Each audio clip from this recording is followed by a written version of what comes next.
Я вижу, что это место ты очень сильно тянешь. Я знаю, что это тяжелое достаточно место для контуров. Вот. И, соответственно, можешь что-нибудь рассказать на эту тему, как вы тут что правильно натягивать?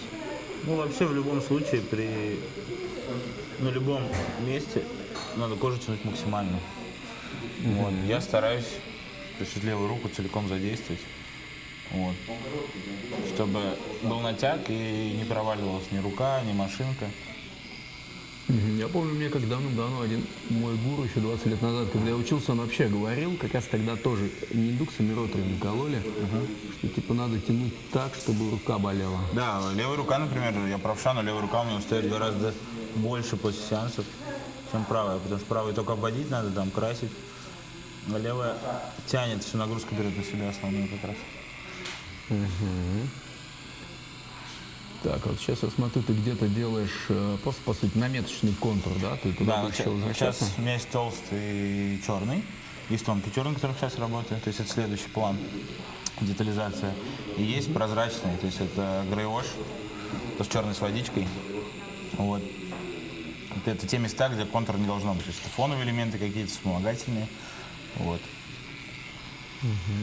Я делю плановость контуров на 3 части, таким образом все пробегаюсь. Работаю контурами тонкими. В принципе, в моей стилистике контура такой сильной нагрузки не несут. Они просто поддерживают весь покрас, то есть всю форму подчеркивают. И нет такого, чтобы я сильно заморачивался контурами. Я беру чаще всего 7, 3 и все. Ну, смотри, не скулишь же то, что ты говоришь про плавность. То есть, по сути, здесь важна очень сильно плавность. Она именно задает вот эту вот динамичность, Да, конечно, то, что конечно, отличает да. не скул от олдскула. Именно так, да. То есть это менее декоративный стиль, довольно реалистичное построение объемов, света, тени. И, соответственно, контура должны только это подчеркивать. Поэтому именно таким образом я их строю. Вот. Но технически, то есть у меня контура очень несложные. Это тонкие полоски, живые довольно-таки. То есть нет каких-то сложных геометричных форм, там, кругов, овалов и так далее. Я вообще, я сейчас пришел к тому, что я вообще все угловатое делаю. Вот. Такое как бы Угловатое — это именно стилистическое да, решение. стилистическое решение, да, но оно, кстати, в работе проще дается. Если сидит угол, может небольшой радиус, как бы, он спирается в угол, вот таким образом. То есть даже какие-то круглые элементы я делаю вот так вот, немножко граненые, и они взгляду человека проще воспринимаются гораздо, плоскости такие. Мне же как надо максимально упростить все, чтобы читалось. Да. А чисто технически рукой что проще? Вот так вот делать? Ну, вот именно как физиологично, то есть с точки зрения техники. Мне, наверное, так, да, потому что я лаконично себя чувствую и пришел к этому.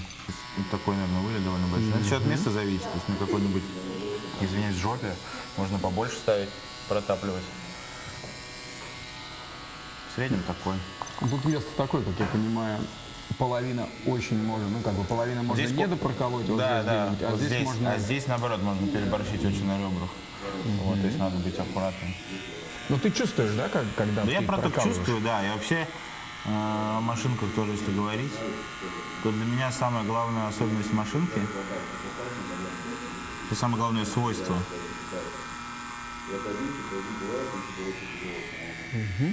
заключается как раз в том, что я должен вот кончик иглы во время прокалывания кожи, каждый удар чувствовать вот в районе локтя. Здесь. Если я этого не ощущаю, то есть я по-другому не могу никак описать это. То есть похоже то, что ты говоришь с индукцией, потому что с индукцией ты явно ощущаешь. Да. Но там вибрации больше. Вот. Если у меня нет этого ощущения, то, в принципе, я вообще не могу работать. У меня такое ощущение, что я какое-то болото просто развожу. Ну да, я понимаю. Я должен контролировать ты не понимаешь, весь процесс. дотопил, не дотопил, Да. перетопил. Что сделал вообще, когда и красишь, тоже это очень важно. Когда красишь, на самом деле, даже больше ощущается, как правило, то, что магнумы, они такие пошире, площадь имеют. Вот. Кстати, ну это, как я понимаю, сейчас с трансфером, это вот с последним, буквально последним, там лет 5, наверное, потому что до этого, все мучились. Честно, с трансфером я не замечал особых проблем. Ну, когда? Я последние лет 5 только работаю. С 2014 года работаю. Может, меня позастал. Но вначале ты переживаешь, то есть у тебя все стирается, когда только начинаешь работать. Да, братан, слушай, до этого были проблемы с трансфером. Лет 10, по крайней мере, назад. Анальную Нам смазку приходилось и брить человека, и там, что только не перепробовали, какие там смазки, да. Не Сейчас только я взял- анальные, еще. Взял как раз грей-вош, просто вот эти вспомогательные контура, так сказать, самые последние. вспомогательные, то есть, расскажи То есть, поподробнее, да, что как раз там я еще? говорю, делаю толстый черный, и вот этот прозрачный тонкий. Это места, где контур по заживлению виден почти не будет. Вот, соответственно, здесь мне надо так покрасить полоски кота вот этого, чтобы не было контура. То есть это, по Просто сути, я так размечаю. называемый блатлайн для себя, да? да, То есть просто, наверное, типа, да. как кровавая линия, которая, по сути, она там что, она через 2 года еще рассосется. Ну, там будет и такой ну, царапки еле такие, видные царапки, да. Царапки, да, я понимаю. Блатлайн это типа иностранная фишка модная, а по-нашему царапки. Царапки, да. Вот так. То есть все ты размечаешь, и, соответственно, при покрасе уже этого контура видно вообще не будет. Круто. Держаки ты одноразово используешь, да? Да, стараюсь, не заморачиваться стерилизацией. Поработал, выкинул. Шаеновский, да, одноразовый сейчас? Это не Шаенск, это другая контора какая-то. Другая какая-то, да? Думал, их тут никто А может не Шаен, выпускает, кроме как Шаена. они называются? Фит, что ли, фит? У Антона можно спросить. Это я у него стрельнул. Тут Антон Фермач, Шаен, наверное. Ты какой он фирма? Ну, то есть вот это кто... Антон, какие у тебя картриджи? Эти, не картриджи, Держаки. держаки Шаен, да, наверное? Одноразовые. Не, вот эти. Нет, это... Я не помню. Вот какой-то фит, хрен поймешь. Да, я не помню, правда. Да ладно, все ты помнишь. Я не Я же рекламирую. тебе говорю, он не фирмач. Ух ты, а? Ну ладно, это мы в следующей серии снимем. Получается, вот толстый контур, выделяет он целиком морду, там лапу. Здесь уже задний план, поэтому тонкий контур пошел черный. И вот эти, то, что внутри детали, полосочки, они просто размечены. Ну, задний расцарапаны. фон еще, да, вот тут. Ну и задний фон тоже, да. Все. Так, и смотри, вот это вот место, оно уже славится тем, что, по сути, тут работаешь, например, везде семеркой, но вот там, где сейчас ты колешь, там будет как 14-е выглядеть, короче, да? то есть ближе Опять же, к да, будет это вообще выглядеть много наоборот. таких мест есть. И опять же, учитывая мою стилистику, что у меня контур даже так может живее выглядеть потом. То есть живость линий, она дает даже плюсы порой. Так что Это я то, вообще что с этим не будет заморачиваюсь. выглядеть В олдскуле просто будет тяжелее. в Да. графике, да. А здесь будет круто. Прикольно. Пацаны, берите на заметочку, блин. Надо пользоваться вот этими минусы, надо себе оборачивать в плюс. Я Да, считаю. да. Или, например, для леттеринга это вообще ад абсолютно. Ну, конечно, да. У меня нет таких, то есть супер там геометричных каких-то вещей, которые должны абсолютно ровно там на всей длине там смотреться, тот же контур. Ну, нет таких заморочек.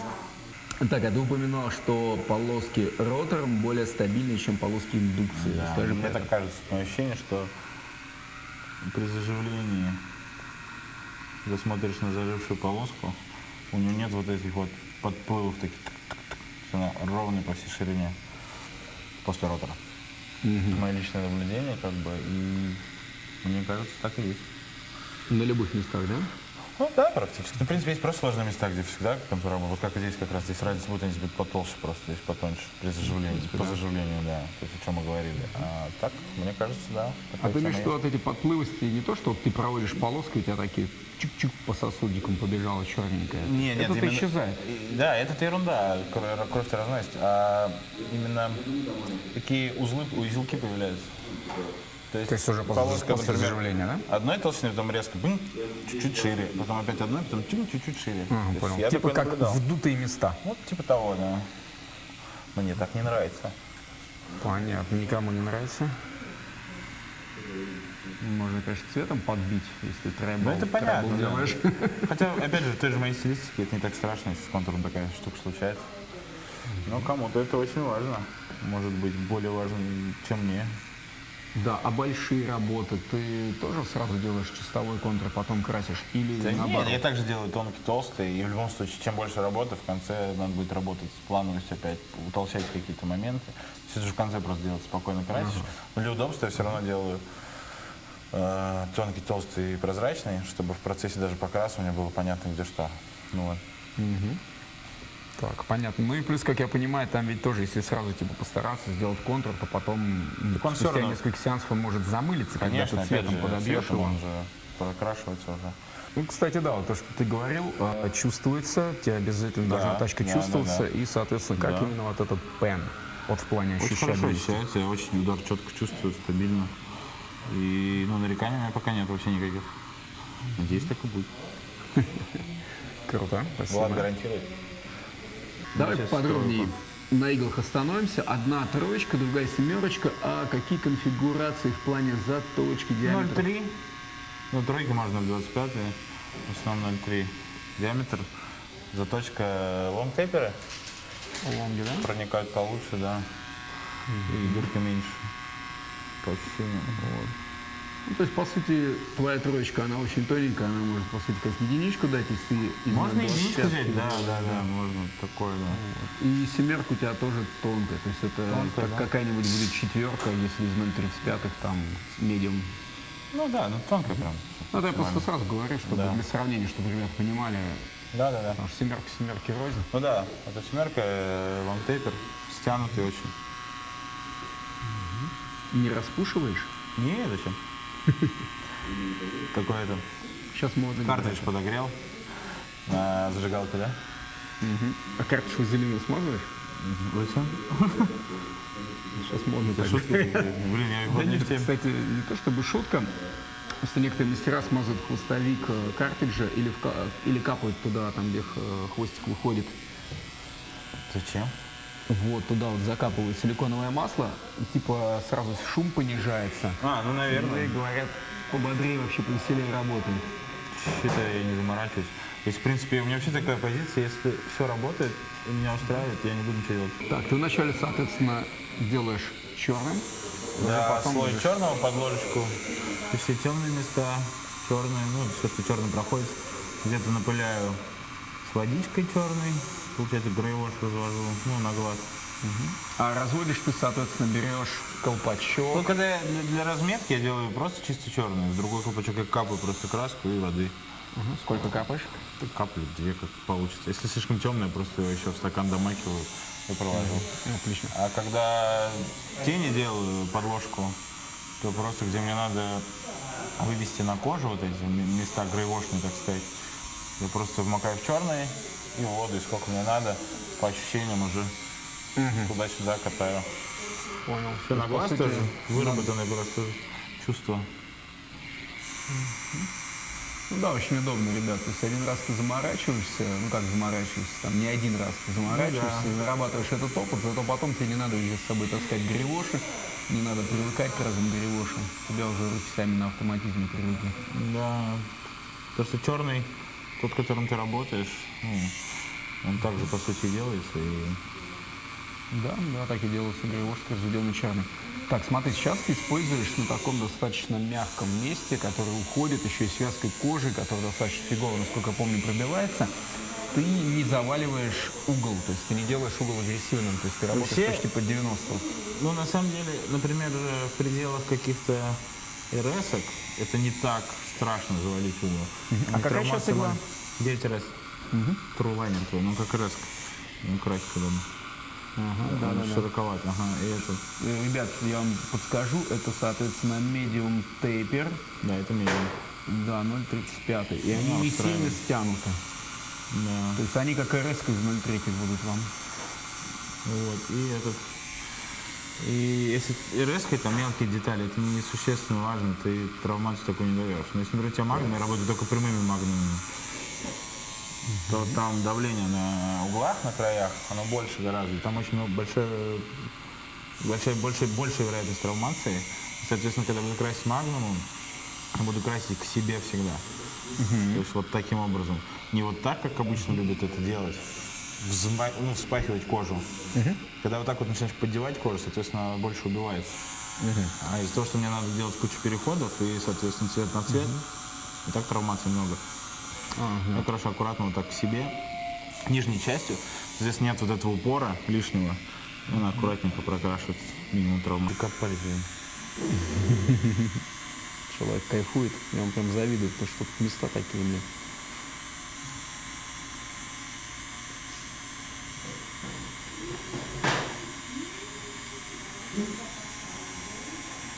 Короче, смотри, в целом ты аккуратист, то есть больше аккуратист, чем чел, который Стараюсь, прям да, дико конечно. с красным вариантом все завалил, но потом там все поплыло.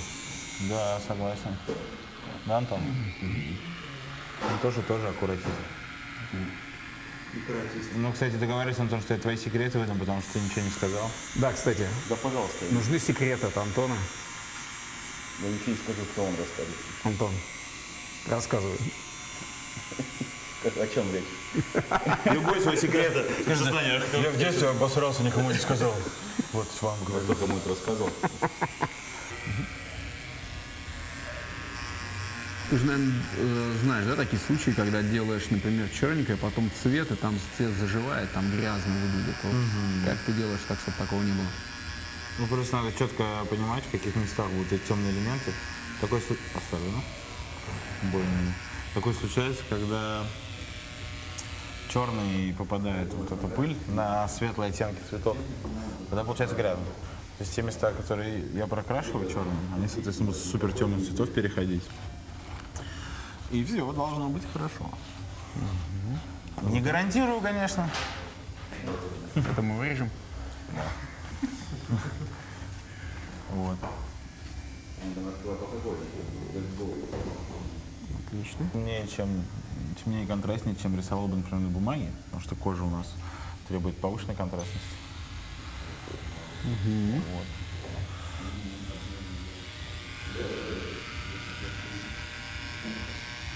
Ты же еще работаешь, насколько я знаю, именно прямыми магнумами, Да, да? только именно. Ну, потому что нравится, что я могу магнумом подлезть куда угодно, уголочком. То есть он дает больше вариативности формы самой. Так и так могу работать уголком. Просто надо четко контролировать давление. Вот я стараюсь красить вот сверху вниз. То есть мы исключаем вот этот вот жесткий нажим, когда ты на изгиб как по иглы берешь, на упор. И, соответственно, давление гораздо больше оказывается. Таким образом, она просто амортизирует игла и мягко красит. Так, смотри, там же могут быть, когда прямые магнума используешь, могут быть посерединке магнума не пробито, по краям, наоборот, перевдуто. Просто, Как с этим бороться? ну, наверное, уже с опытом приходит просто скорость движения руки, там, чтобы ровнее это все было и правильно выбирать как бы плоскость кожи, как ставить размер того же магнума и так далее. Не натяг, как я понимаю, потому что если Конечно, как раз да. кожу не натягивать, то магнум ее сам натянет. Конечно, Натянет да. он ее по краям как Он, раз. наверное, воткнет только углы, да, края, и там будет давление максимальное и все. Сейчас ты именно пока черным делаешь, да, не Да, играешь? только черный. Ну и сейчас как раз буду. Ну да, удобно. Я не знаю, видно ли вам, но я вижу, что ты как раз чуть-чуть подзаваливаешь сам Да, магнум, уголок когда ближе меня к как раз- уголку. Могу вот такие потоньше штуки красить. Да, Сейчас в данном водичку случае, пошел. если был бы кюрвит, пришлось бы заваливать прям очень сильно, есть вот так, чтобы да, такого это добить. Еще дело привычки, конечно. Я давно к этому привык. Я пробовал круглый, но прям вообще не зашли. И, а вот это уже с водичкой черным просто на нет выводим на кожу.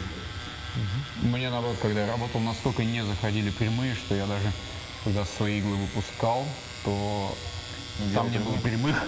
Ну, это плохо. Все по-разному работают. Ну, многие, кстати, круглыми только работают. Я так не делаю. Ну, я сам лично пропагандировал, что, типа, прямые вообще отстой, а как бы Их круглые считают более тру. травматичными, но опять же это просто уметь работать нужно. То есть я, например, круглыми, мне кажется, больше кожу убью, потому что у меня будет в середине вот это давление. Как Но раз сейчас наоборот. ты вот то, что ты делал, ты по факту завалил на правую часть магнум, и получился как раз градиент. Правее прокрасилось сильнее, более агрессивно, а то, что левее, менее агрессивно, да? Да. Но здесь все место, вот, оно, конечно, очень провисает. Сложно, в принципе, красить. То есть тут кожу надо максимально натяг давать, чтобы прям упруго все было.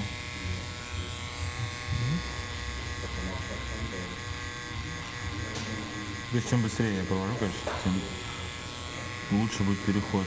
Переход должен быть сверхплавными в такой стилистике. Я так вот подтягиваю. Таким образом. Да, туда прямо, назад ты вводишь под другим углом, как раз там более плотно И контур получается. как раз у меня будет плотнее. Соответственно, уже уменьшаем даже отрезок. И вот так. Соответственно. Правильно надо подбить, а можно же вот так воткнуться, просто аккуратнее. Ну, края это самое опасное, то есть то, что здесь уже контур, Да, контур. уже нельзя пересравнивать. Всего такой получается. Да, я вижу, что ты аккуратнее. это То есть вообще- нигде, заметьте, ребят, нигде не вскрылся контур, потому что бывает так, что когда Да, он красишь начинает вплотную, выворачиваться. можешь просто подрезать В принципе, плевать, заживет и все окей, но в будущем, через там пару лет, там может более мутный стать. Как раз здесь вот без воды, здесь просто черный еще. То есть, чтобы это еще можно еще больше смягчать. То есть, сейчас пройдусь и будет видно уже, где смягчать, где не смягчать. Понял. Ну и так же дальше. Вот сейчас удобно снимать наконец-то. Вот видишь, да, ракурс такой. То есть вот посмотрел. Нормально.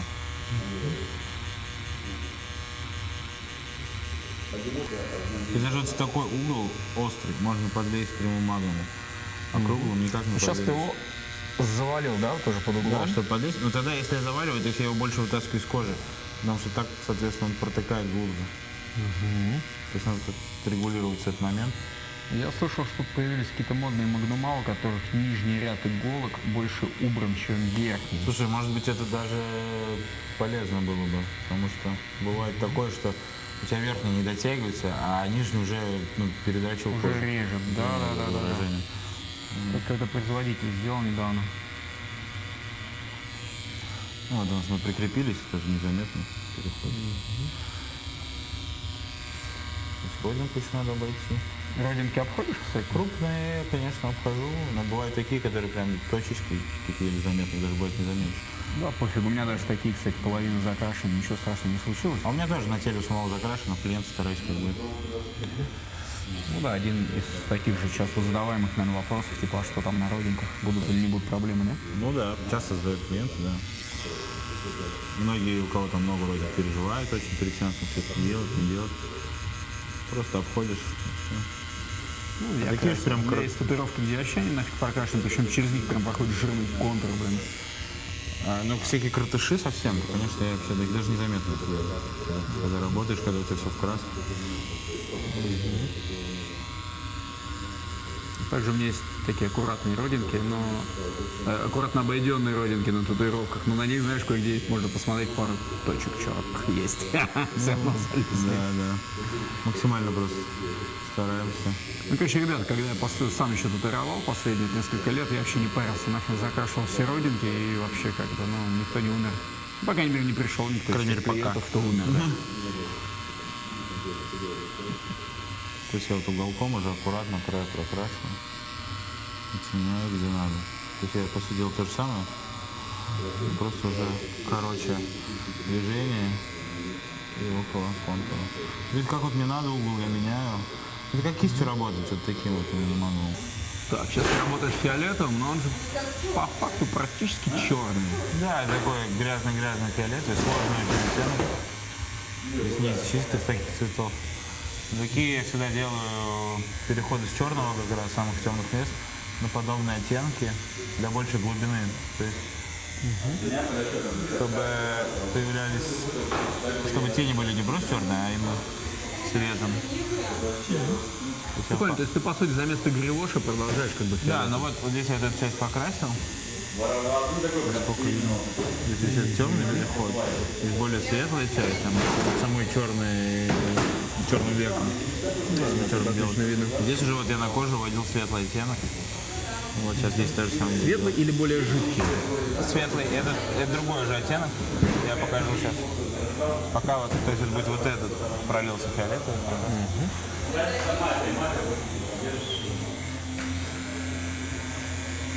То есть вот так же начинаю делать переход, то есть так же, как черным. Протаскиваю вниз, чтобы была вот эта пыль вот эта хорошая, аккуратненькая. Протаскиваю. Где плотнее уже можно подносить. Опять же уголками магнумом все эти сложные места прокачиваем. Так выходим в угол.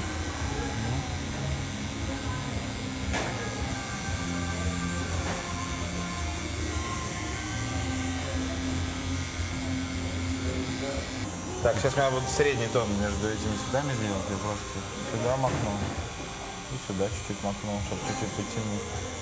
И чуть-чуть пожиже сделаю водичкой. Вот этот прокрашиваю более светлую часть.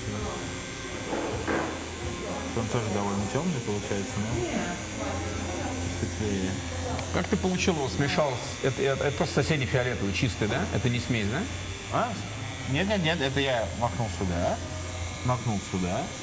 И чуть-чуть водичкой. Чтобы Окей, пожиже стало. заметьте, вначале в светлый, а потом уже в темный. Да, потому что- Чтобы светлый не засрать темным. Не да? так, да, не так пачкался сильно, потому что темный ничего страшного, там если немножечко пойдет, а вот более светлый цвет будет пачкаться гораздо больше. Ну, прекрасно, вот это все аккуратненько. Главное, вот мы делали где переход на кожу предыдущим цветом. Главное прокрасить весь этот кусок до той части, где цвет был плотно положен. Иначе не получится перехода как раз. То есть у нас будет чистый цвет какой-то темный, потом светлые грабли, вот, ну, распыление. И ну, прозрачный с кожи. И потом просто опять другой цвет. Надо обязательно заходить плотником поверх вот этого отрезка с распылением, иначе не Но получится. не переусердствуйте. ребят. Конечно, да. То есть Ловите золотую середину. чувствовать кожу надо. Да. Пока мало опыта, лучше не додрочить, чем перед. Вообще, даже когда много опыта, лучше не задрочить, чем перед, как говорится. Кожа Кстати, штука. везде. Да, нервная. Сейчас чуть-чуть разбодяжу в воде. Вот это где черным здесь пылил. Мне надо тут подвести к нему цвет. Просто затонировать немножко.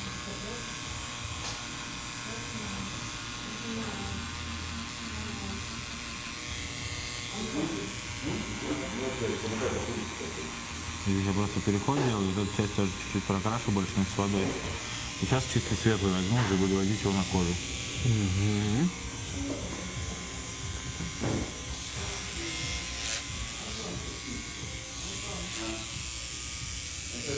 Уже в чистый посветлее, который цвет. Начинаем. Сначала он без воды вообще.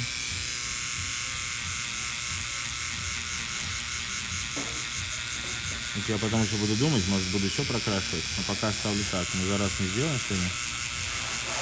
Посмотрю, как заживет.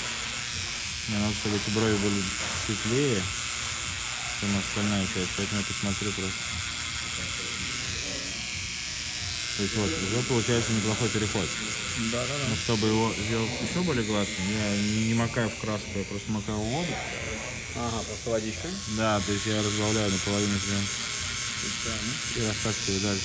То есть вот То есть, заметьте, ребят, он не пытается сделать более слабо темным пигментом. Нельзя так делать, потому Да, что конечно. более поверхностно он может просто вывалиться. Да. Сам пигмент разбавляется очень сильно, но вносится на ту же самую глубину, на которую бы вносился бы густой пигмент.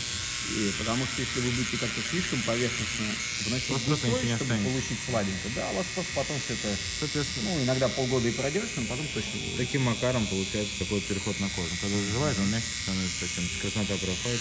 Именно, то есть получается достаточно немало, как говорится, дырок, как отдельные пиксели такие темные. Получается множество дырок, но очень слабой концентрации пигмента, поэтому мягко задается, да? Да, конечно. Технически лучше объяснить, что нет. И здесь то же Опыт самое. большой, есть мастерам объяснять, как они должны моими Что они вообще машинками делать делают, да. татуировки, правильно, да? И вот проводим то же самое здесь процедуру. И здесь я уже на плотный цвет ухожу. Соответственно, короче, опять же делаю движение. Начинаю прокрашивать уже здесь. Так же, как с черным. Здесь я всеми цветами одинаково работаю. Прокрашиваю. Пока чисто без воды все. Здесь мы получаем Ну плотный. и, соответственно, если вы так круто рисовать пока еще не умеете, то, ребят, все-таки желательно, чтобы себе какую-то подсказочку по цветам сделали. Да, я Иначе ее не впечатление. делаю, да, потому что я в голове это держу. Да, потому что если у вас, как бы, ну, грубо говоря, придется вам еще думать, что тут как прокрасить, вы просто будете тратить лишнее время, ну, как бы тупить во время работы. Да, слишком много отвлекаться. И вот то же самое с водой. Так, расскажи мне, пожалуйста, такой феномен. Ты же наверняка знаешь, да, вот, иногда, когда делаешь беленьким, а потом тебе нужно куда-то вернуться к темным, то, соответственно, не засирается ли у тебя светлый цвет? И что ты делаешь для того, чтобы не засирался? Что надо продумать таким образом, чтобы работать кусками. То есть, например, если вот светлый здесь кусок доделаю, потом мы уйдем на перерыв, минут на 5, да? Все это забьется там маслом, вазелином и так далее. И уже течет, в принципе. И после, если работать это ниже, проблем таких не будет. То есть хоть черным можно будет работать. Даже если попадет, там, протирая салфетку сюда, какой-то там темный цвет или черный, то он уже не забьет. опять, только если кожа не перегружена. То есть те места, где перегруз, там любой цвет пролезет. Там уже потому что и от кожи ничего не остается. Сейчас тут заканчиваем. Так, ты что-то еще хотел рассказать? Ну вот как раз переход из светлого в более темный цвет. Это оттенок один, ну, тональность разная просто. То есть вот тот как раз кусок, который мы вывели водичкой темный, его надо с запасом брать и проходить также в ту же сторону. То есть, соответственно, сюда мы тоже напыляем. Да. То есть там, где уже закрашено, там Да, ты конечно. слегка делаешь. Слегка относительно делаю, да. глубоко и быстро очень. Да, тот кусок, который с кожи, вот этот отрезок, где пыль вот эта так называемая, его уже красим плотно. Над ним тоже плотно. Если надо дальше переход делать, то после плотного уже светлого куска надо дальше опять водичку на кожу расставить. Даже светлой такой водичкой, да? Да, конечно. Даже такие светлые пигменты ты точно так же Вообще, делаешь. да, то есть абсолютно одинаково. Даже для белого цвета так же будет. Сейчас я вот прокрашу и покажу еще. Вот у меня рисковато получилось, я чистыми цветами сейчас работаю. Получился рисковатый переход, то есть не хватает еще дополнительного среднего тона. Сейчас покажу, как я делал в таких ситуациях. То есть я там не заморачиваюсь сильно, но это небольшая есть хитрость, приколюха.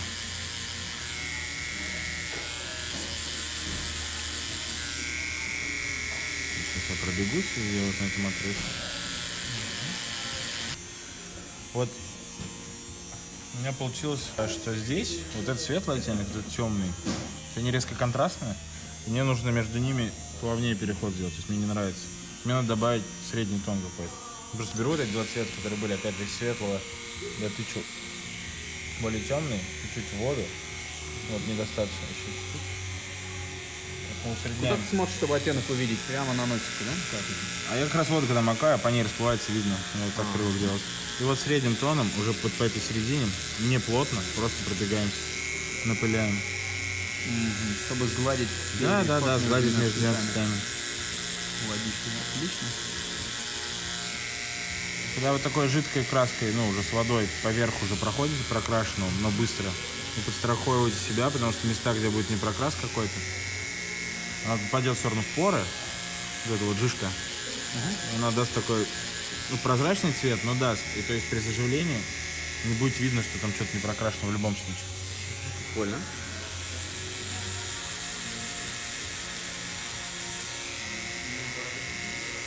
Действительно очень легкий переход. Получается переход. Если красненькая отойдет, будет видно. Да, и получается, что действительно вот он. То, что нам и надо было. По сути, из двух цветов, но вот получается нежно. И длинный довольно, ну, относительно кусок длинный. Так, вот здесь кусочек фона розовый покрасил, тоже с переходом на кожу. Здесь просто буду совсем другой же оттенок накладывать. Когда накладываете в пределах одного оттенка разные тона, это проще. Там больше можно ошибаться. А когда вы накладываете разные цвета по оттенкам там, и по тональностям, то на фоне друг друга вместе перехода этих цветов видно больше видно ошибки вообще. Немножко не по-русски разговариваю, да. Два цвета. Тут же вообще может в оранжевый какой-нибудь лупануть. Да, и то есть тоже. Ну что делаем, в принципе, точно так же.